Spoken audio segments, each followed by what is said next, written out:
दोस्तों, जीवन में खुश कौन नहीं रहना चाहता, लेकिन आप खुश तभी रह सकते हैं जब आपका स्वास्थ्य ठीक होगा। अगर आपका स्वास्थ्य ठीक नहीं है तो फिर आपके पास चाहे कितनी भी धन दौलत हो, आप कभी खुश नहीं रह सकते। और स्वस्थ रहने के लिए हमें भोजन की आवश्यकता होती है, क्योंकि भोजन से ही हमें ऊर्जा मिलती है। और हमारे भोजन के अंदर अगर कोई महत्वपूर्ण चीज़ है तो वो है आटा, क्योंकि आटा हम रोज़ाना खाते हैं, एक दिन में 3 टाइम खाते हैं और कभी भी इससे बोर नहीं होते हैं। लेकिन इतना महत्वपूर्ण होने के बावजूद भी यही वो एक चीज़ है जो कि सबसे ज़्यादा नज़रअंदाज होती है। हम लोग अच्छे खाने पीने के बारे में बातें करते हैं, फल के बारे में बातें करते हैं, सब्जियों के बारे में बातें करते हैं, लेकिन आटे के बारे में कभी कोई बात नहीं करता। दोस्तों, आज मैं आपको इस वीडियो में कुछ ऐसी चीज़ों के बारे में बताऊंगा जिनको अगर आप अपने आटे के अंदर मिला देंगे तो उससे आपका आटा और गुणकारी हो जाएगा। ये आटा आपको सर से लेकर पांव तक हजारों तरह की बीमारियां हैं जो कि आपको हो सकती है, उनसे भी आपको महफूज रखेगा। इसके साथ ही बुढ़ापे में भी बड़ी बड़ी गंभीर बीमारियों से अपने आप को बचा सकते हो। इसीलिए आप इस कहानी को बड़े ही ध्यान से सुनना। तो आइए जानते हैं। एक बार एक महात्मा जो कि आयुर्वेद के बहुत बड़े ज्ञाता थे, वो अपना आश्रम बनाकर एक नदी के किनारे रहा करते थे। उनके आश्रम में उनके बहुत सारे शिष्य शिक्षा ग्रहण करते थे। एक दिन उस नगर के धनवान सेठ ने उनको अपने यहाँ भोजन पर आमंत्रित किया। सेठ का आमंत्रण स्वीकार करके वो महात्मा और उनके कुछ शिष्य भोजन करने के लिए उनके घर पधारे। सेठ ने अच्छे से स्वागत किया और उनके बैठने के लिए आसन लगा दिया। इसके बाद सेठानी भोजन लेकर आई। भोजन में विभिन्न तरह के पकवान थे। इसके बाद उन गुरु ने और उनके शिष्यों ने भोजन ग्रहण किया। भोजन ग्रहण करने के बाद गुरु और शिष्य अतिथि गृह में बैठ गए। इसके पश्चात उस सेठ ने उनको प्रणाम करते हुए कहा, महाराज, आजकल मैं अस्वस्थ रहने लगा हूँ। मेरा मोटापा बहुत ज़्यादा बढ़ रहा है, जिसकी वजह से मुझसे चला फिरा भी नहीं जाता और मेरे से अब कोई काम भी नहीं होता।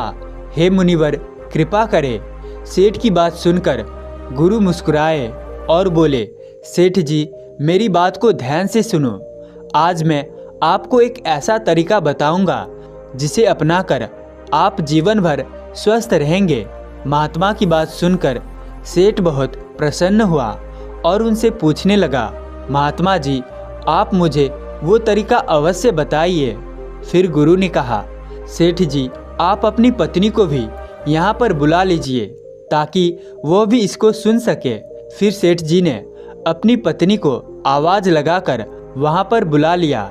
इसके बाद गुरु ने उस सेठ से कहा, सेठ जी, आज मैं आपको एक ऐसे आटे के बारे में बताऊंगा जिसकी रोटियां खाने से आपका मोटापा जड़ से ख़त्म हो जाएगा और आपकी सभी बीमारियां जड़ से ख़त्म हो जाएगी। फिर गुरु उस सेठ से कहते हैं, सेठ जी, जिस आटे के बारे में मैं आज आपको बताने वाला हूँ, अगर इसको आप रोज़ाना इस्तेमाल करते हैं तो इसकी वजह से आपके अंदर कभी भी लीवर से संबंधित कोई भी परेशानी नहीं आएगी। वो अच्छी तरह से काम करेगी और स्वस्थ रहेगी। आपको कभी भी अर्थराइटिस की प्रॉब्लम नहीं होगी। मोटापा आपके अंदर कभी नहीं आएगा। फिर गुरु उस सेठ से कहते हैं कि आप पहले से ही मोटे हैं, तो इस आटे का इस्तेमाल करने से आपका मोटापा कम होने लग जाएगा। डायबिटीज की परेशानी है तो आपको वो भी कभी नहीं होगी और दिल से संबंधित कोई भी परेशानी आपको नहीं होगी। आपका कोलेस्ट्रॉल भी नहीं बढ़ेगा।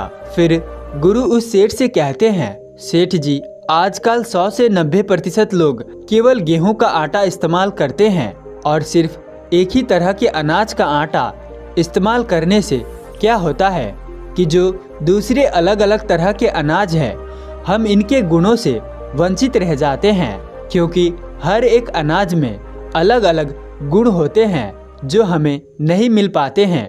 इसके अलावा अगर आप सिर्फ गेहूं का आटा इस्तेमाल करते हैं तो उससे आपको अलग अलग साइड इफ़ेक्ट होते हैं और कुछ नुकसान भी हो सकते हैं।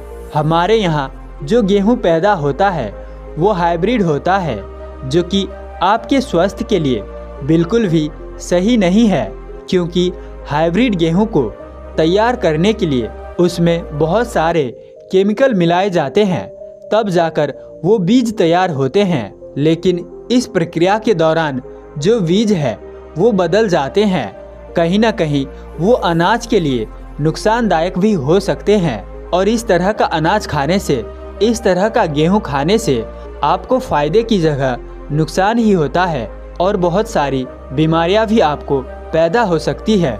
फिर वो ऋषि मुनि उन सेठ से कहते हैं, सेठ जी आप सिर्फ गेहूं का ही आटा खाते हैं, जिसकी वजह से आपके अंदर मोटापा बढ़ गया है, आपका पेट बाहर निकल आया है।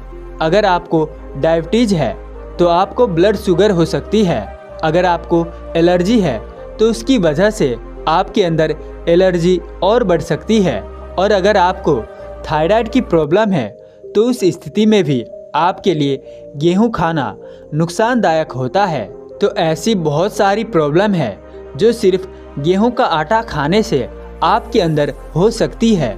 सभी बातों को सुनने के बाद सेठ जी ने महात्मा से कहा कि हम तो बचपन से ही गेहूं का आटा खाते आ रहे हैं और हमारे दादा दादी जो हमारे बुजुर्ग थे वो भी हमेशा गेहूं का आटा ही खाते थे।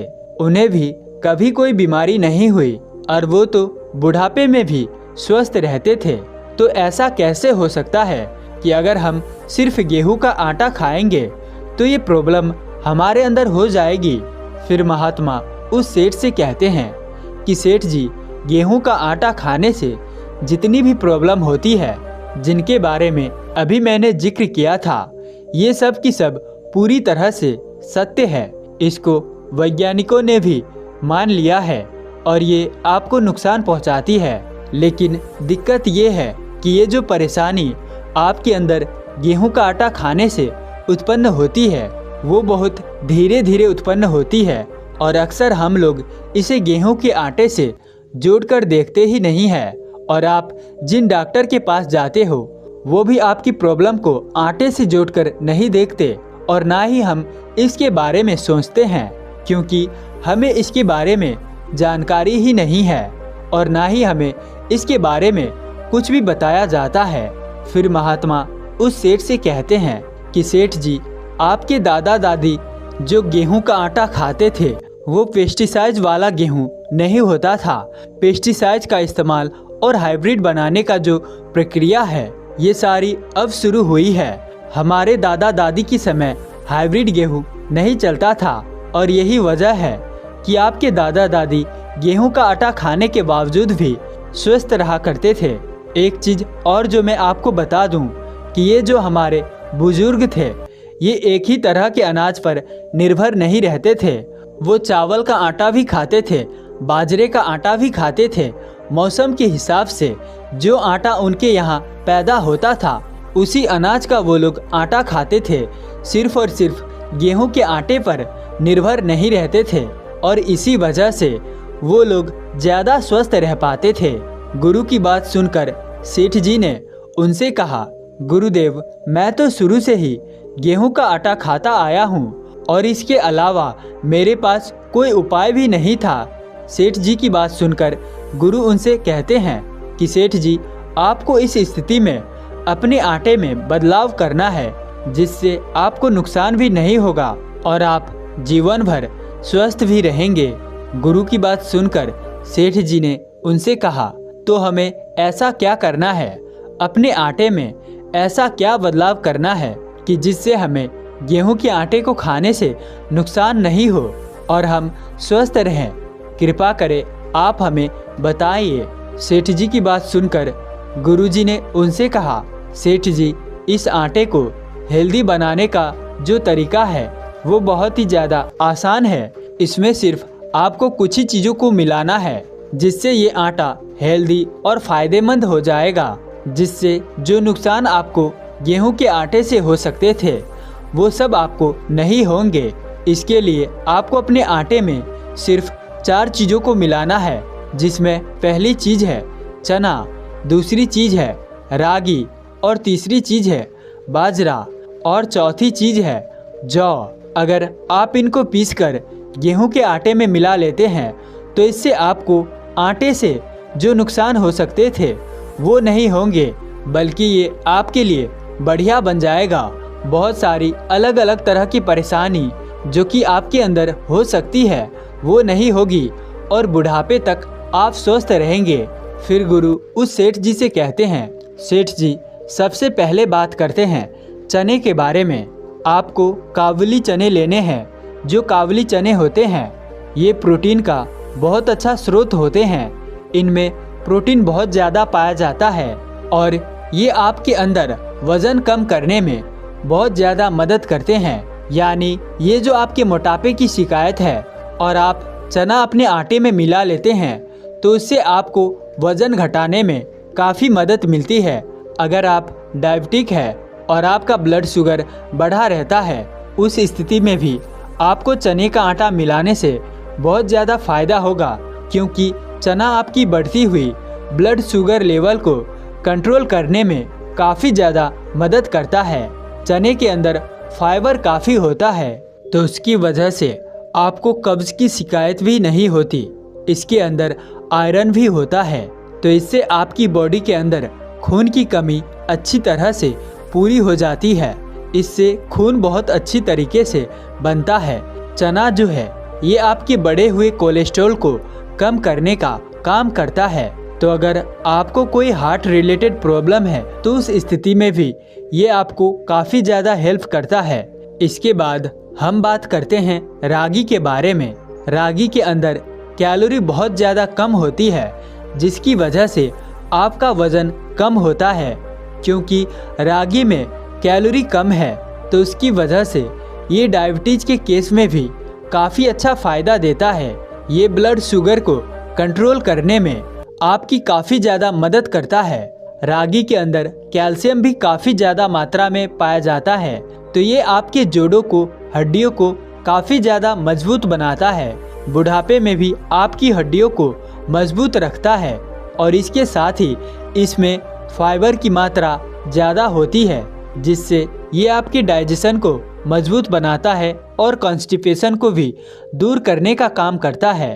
रागी आपके शरीर के अंदर कोलेस्ट्रॉल को कम करता है और रागी को खाने से आपकी त्वचा, आपके बाल ये भी बहुत अच्छी तरह से स्वस्थ रहते हैं।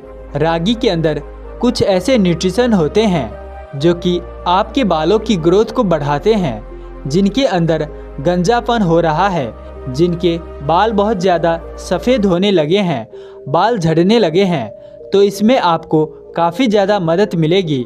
इसके अलावा बढ़ती उम्र के कारण आपकी त्वचा के ऊपर जो डार्क सर्कल है, काले धब्बे हो रहे हैं, रंग सांवला हो गया है, त्वचा पर पिंपल हो गए हैं, तो इसमें भी रागी काफ़ी ज़्यादा मदद करती है।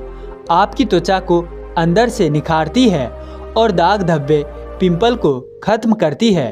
इसके बाद वो महात्मा सेठ जी को जौ के बारे में बताते हैं। जौ ये भी आपके स्वास्थ्य के लिए बहुत ही अच्छी चीज़ होती है। खासकर ये आपकी किडनी हेल्थ को इम्प्रूव करता है। आपके अंदर अगर यूरिन इन्फेक्शन होता है तो वो भी खत्म हो जाता है, किडनी स्टोन खत्म हो जाते हैं। अगर हम बाजरे के बारे में बात करें तो बाजरा भी बहुत ज़्यादा हेल्दी चीज़ है। बाजरे में आयरन बहुत ज़्यादा होता है। औरतों के अंदर काफ़ी बार देखा जाता है कि उनके अंदर खून की कमी होती है, आयरन डिफिशियंसी हो जाती है, तो औरतों के लिए तो बाजरा वरदान है, क्योंकि खून की कमी इसमें दूर हो जाती है। और बाजरा जो है ये आपके शरीर के अंदर से टॉक्सिन्स यानी जो जहरीले पदार्थ है उनको निकालने का भी काम करता है, आपकी बॉडी को डिटॉक्सिफाई करता है। ये भी आपके शरीर के लिए बहुत ज़्यादा फ़ायदेमंद अनाज है, जिसको आपको अपने खाने में शामिल अवश्य करना चाहिए। फिर वो गुरु कहते हैं सेठ जी से, अब मैं आपको बताता हूँ कि आपको इस आटे को कैसे बनाना है।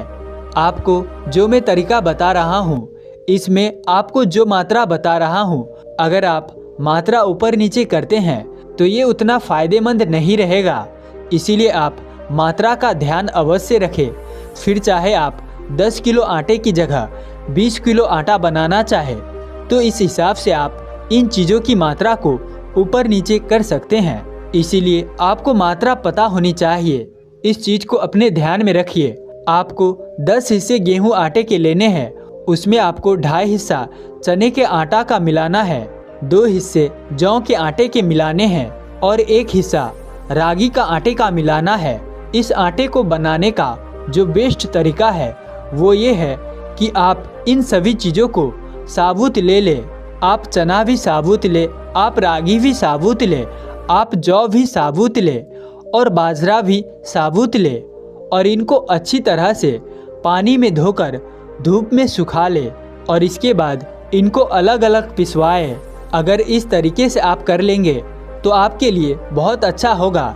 लेकिन अगर आपके पास ये नहीं है तो बाज़ार में ये चीज़ें पीसी पिसाया मिलती है, आप वहाँ से उसको ले सकते हैं और अपने आटे में मिला सकते हैं।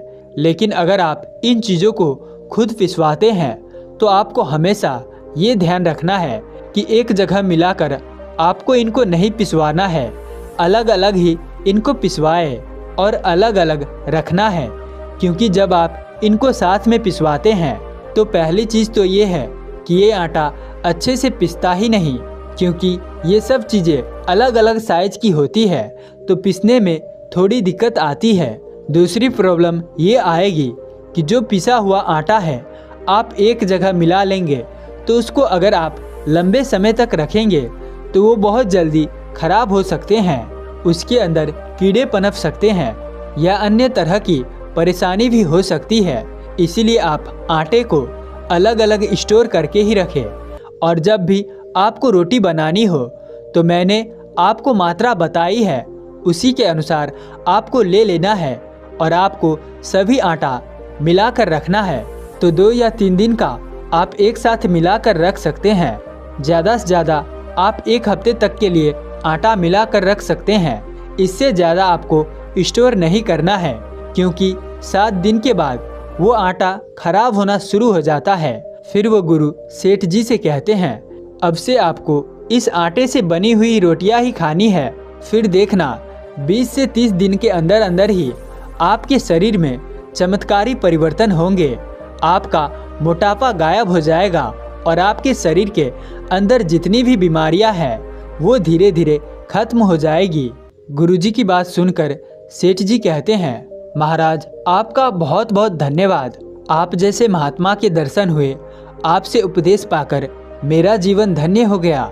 आपने मुझे बहुत ही महत्वपूर्ण जानकारी दी है। आपने जो भी चीज़ें बताए हैं, जो भी नियम बताए हैं, उसका पालन करके मैं अपने स्वास्थ्य को ठीक करने की कोशिश करूंगा। आपको यहाँ आने के लिए बहुत बहुत धन्यवाद गुरुजी। भगवान बुद्ध और भिक्षुओं का संग घूमते घूमते एक छोटे से कस्बे के बाहर आकर रुके।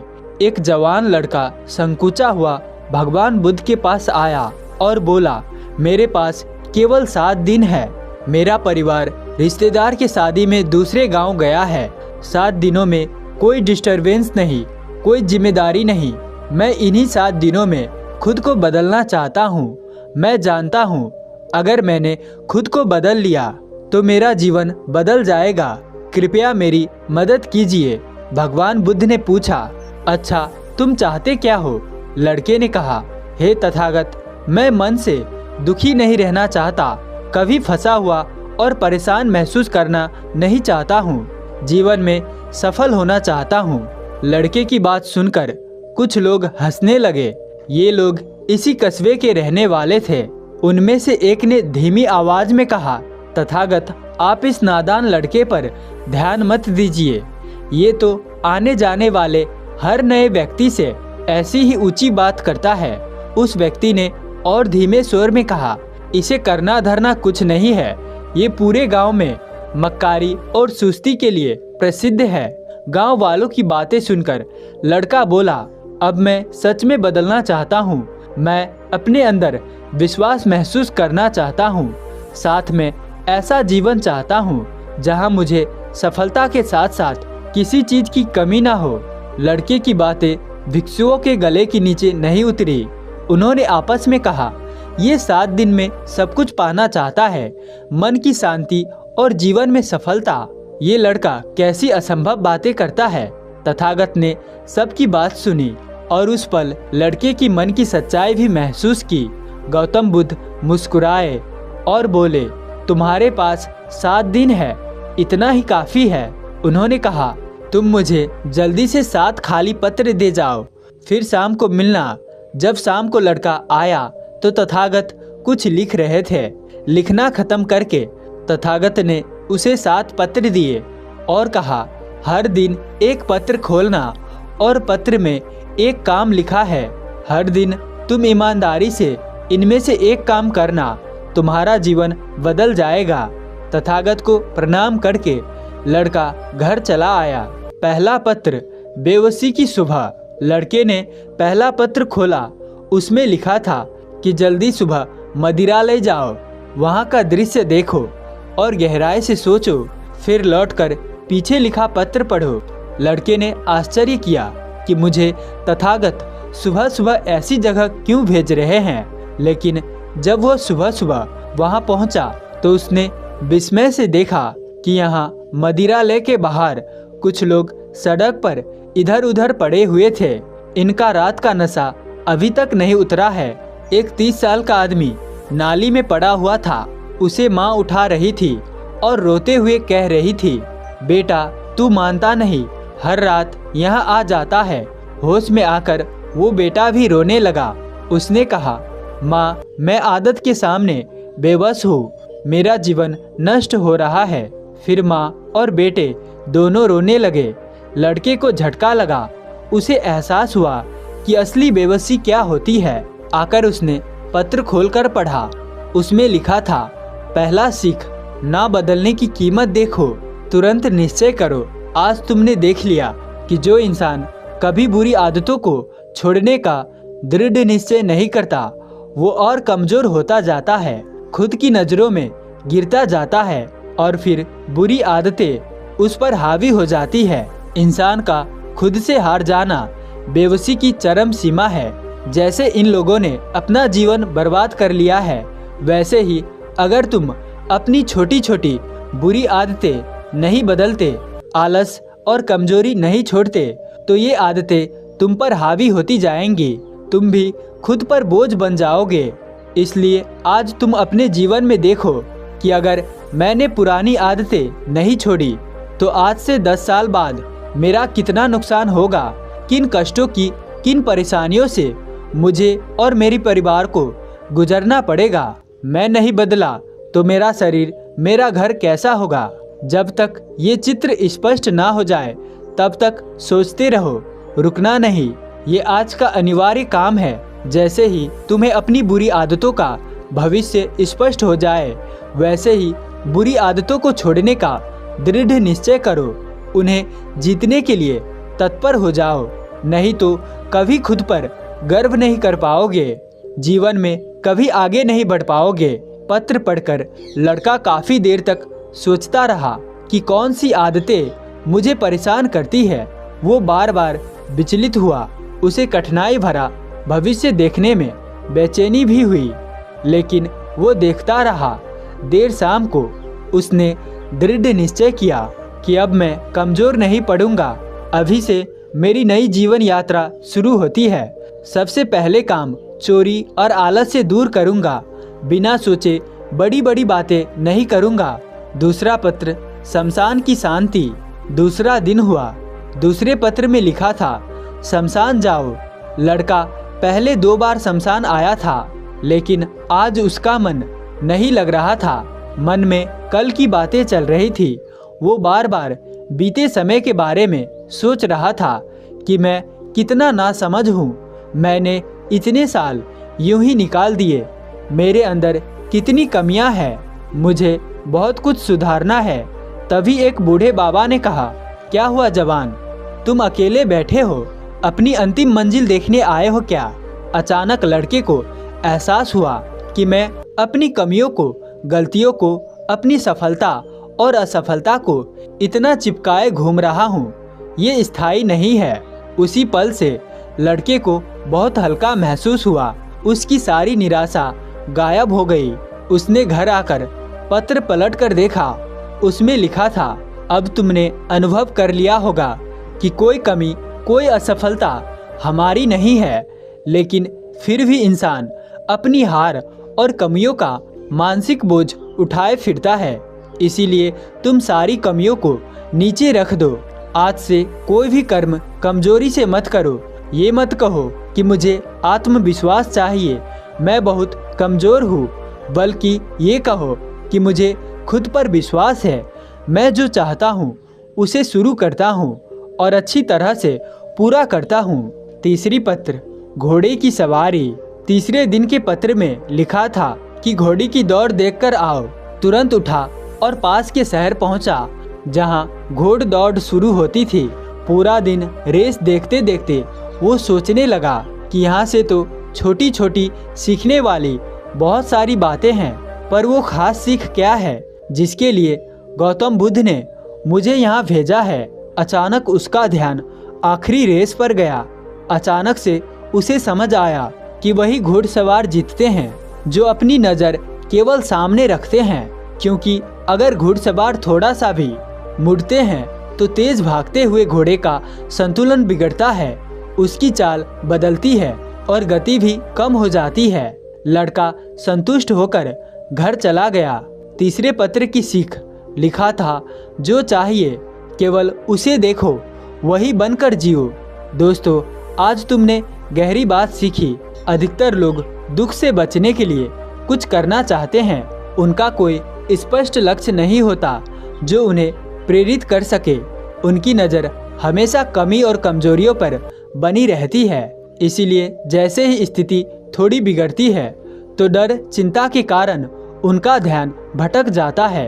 मन का घोड़ा बार बार दिशा भटकने पर धीमा और लाचार हो जाता है।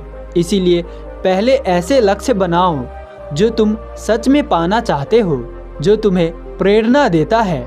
फिर ऐसे जियो, ऐसे कर्म करो जैसे वो लक्ष्य पूरा हो गया है। जैसे कि तुम सफल होना चाहते हो तो आज से ही सफल इंसान की तरह अपने समय का निवेश करना शुरू कर दो। फिर तुम्हें कभी भ्रम नहीं होगा कि सफलता मुझसे दूर है। चौथा पत्र, बाजार का चौराहा। लड़के ने चौथे पत्र की पर्ची खोली जिसमें लिखा था, जब तक कुछ सीख ना जाओ बाजार के व्यस्त चौराहे को कई बार पार करो। लड़का बाजार आया और मुख्य चौराहे पर आकर खड़ा हो गया।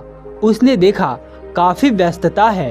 हर कोई अपने काम से इधर उधर जा रहा है। सड़क पर ट्रैफिक भरा हुआ है। कोई पैदल चल रहा है, कोई गाड़ी में, कोई साइकिल में जा रहा है, कोई आराम से चल रहा है, कोई आदतन तेज भाग रहा है। लड़के ने रास्ते पार किया और दूसरी साइड पर पहुंचा। उसे कुछ खास सीखने को नहीं मिला। फिर थोड़ी देर बाद उसने दोबारा रास्ता पार किया। ऐसे 5-6 बार रास्ता पार करते करते उसे ट्रैफिक से प्रॉब्लम होना बंद हो गया। वो स्वाभाविक रूप से अपने आप को बचाते हुए आसानी से रास्ता पार करने लगा। उसने पाया कि अब वो ज़्यादा अलर्ट है। उसका डर खत्म हो गया है। घर जाकर उसने देखा पत्र की दूसरी तरफ लिखा था, सीख 4, ध्यान सीखो और मन की ट्रैफिक को बिना उलझे पार करना सीखो। जब तुम आते जाते विचारों को देख सकते हो, उनमें उलझते टकराते नहीं, तब मन तुम्हें विचलित नहीं कर पाता। तुम मन के मालिक बन जाते हो। तुम्हें बुरे विचारों से डर लगना कम हो जाता है। अपने आप सतर्कता भी बढ़ती है। तुम अच्छे बुरे विचारों की जाल समझने लगते हो कि इस प्रकार के विचार मुझे बार बार आते हैं। ध्यान भी यही है। तुम्हें हमेशा मन को दूर से देखना है, नहीं तो मन तुम पर राज करेगा और जो तुम्हारे पास है तुम उसे छोड़कर बाहर ही भटकते रह जाओगे और कभी मन की शांति नहीं पाओगे। 5वां पत्र, मिट्टी का काम। 5वां दिन आया। लड़के ने पत्र खोला। पत्र में लिखा था, कुम्हार से सीखो। थोड़ी देर बाद लड़का एक कुम्हार के पास पहुंचा जो कई लोगों को सुहारी बनाना सिखा रहा था। लड़के ने देखा कि सब बड़ी मेहनत से सुहारी बनाते, फिर कुम्हार सबकी सुहारी मिटवाकर दोबारा शुरू करवाता। जितनी बार सुहारी मिटती उतनी ही बार कुम्हार पूरे उत्साह से दोबारा सुहारी बनाना शुरू करता। बहुत देर देखने के बाद उसने कुम्हार से पूछा कि आपकी सुहारी बार बार टूट रही है, आपको फ्रस्ट्रेशन नहीं हुआ? कुम्हार ने बोला, मिट्टी के बर्तन बनाना मेरा लक्ष्य नहीं है, मैं कला निखारने के लिए, बेहतर होने के लिए काम करता हूँ। मिट्टी के बर्तन तो मिट्टी के मूल ही है, असली मायने कला के हैं, इसीलिए इतने सारे लोग मुझसे सीखने आते हैं। लड़के को आश्चर्य हुआ कि एक साधारण से कुम्हार की इतनी गहरी सोच हो सकती है। उसने घर आकर पत्र पढ़ा, उसमें लिखा था, सीख 5, जो भी करो उसकी कला में निपुण बनो, तुम्हारी कीमत और बुद्धि अपने आप बढ़ेगी, मुझे मिलेगा, मैं तभी काम करूँगा। जो इस भावना से काम करते हैं वो कर्मचारी बनकर रह जाते हैं, उनके पास हमेशा कमी होती है, लेकिन जो हर बार अपना काम बेहतर करना चाहते हैं वही कलाकार कहलाते हैं। उन्हें फेलियर फ्रस्ट्रेट नहीं करता बल्कि बेहतर ही बनाता है। ये जीवन का नियम है, जो सतत बेहतर होता है वो लक्ष्य तक जरूर पहुंचता है। इसलिए हमें अपने काम पर ध्यान देना है, अपनी एकाग्रता केवल करने पर रखनी है, पाने पर बिल्कुल नहीं। छठा पत्र बांस की बल्ली।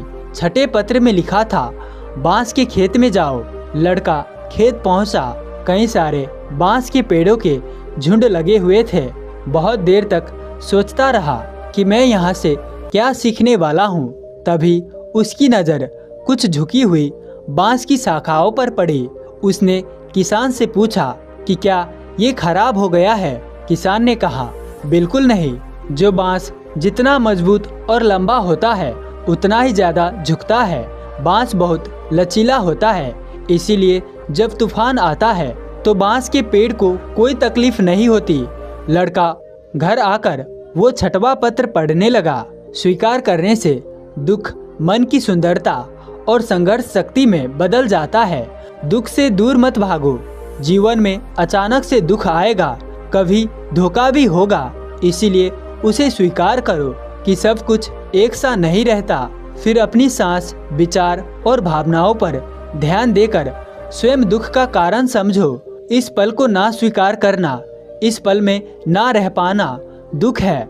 इसीलिए जो भी हो रहा है उसे स्वीकार करो और हल्के बने रहो। ऐसा करने से मन की शांति के साथ साथ तुम्हें बेहतर होने की एहसास और प्रेरणा मिलेगी।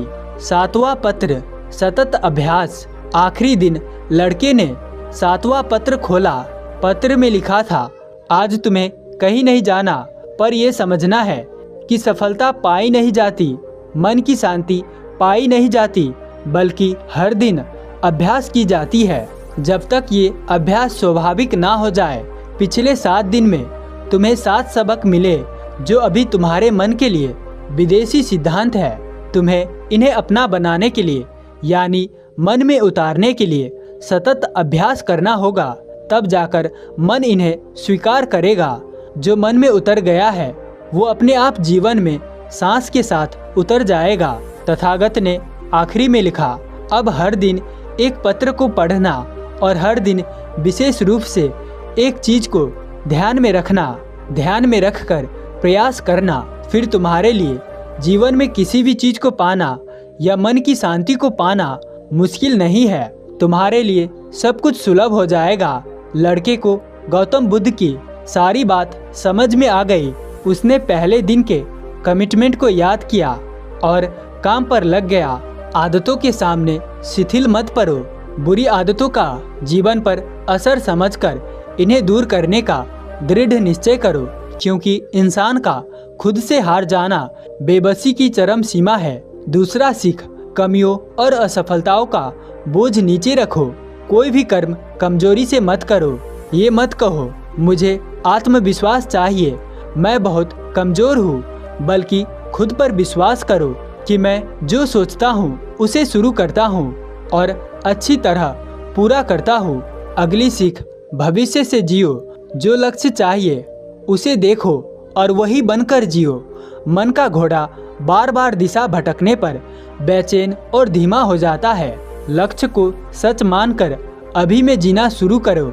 अगली सीख, ध्यान सीखो। मन के ट्रैफिक को बिना उलझे पार करना सीखो। मन के मालिक बनने से विचारों से डर खत्म हो जाता है और मन की शांति मिलती है। अगली सीख, कला में निपुण बनो। तुम्हारी कीमत अपने आप बढ़ेगी। छठी सीख है, स्वीकार करने से दुख मन की सुंदरता में और संघर्ष शक्ति में बदल जाता है। और आखिरी में, सतत अभ्यास करो। जीवन के इन 6 मंत्र को सतत अभ्यास के धागों में बिरो लो और महान जीवन की रचना करो। दोस्तों, आपको ये पसंद आया है तो वीडियो को लाइक और चैनल को सब्सक्राइब कर देना और साथ ही साथ हमारे साथ अंत तक बने रहने के लिए मैं किशन शर्मा आप सभी का दिल से बहुत बहुत धन्यवाद करता हूँ। तो चलिए मिलते हैं ऐसे किसी और नए वीडियो में। तब तक के लिए अपना ख्याल रखें। धन्यवाद।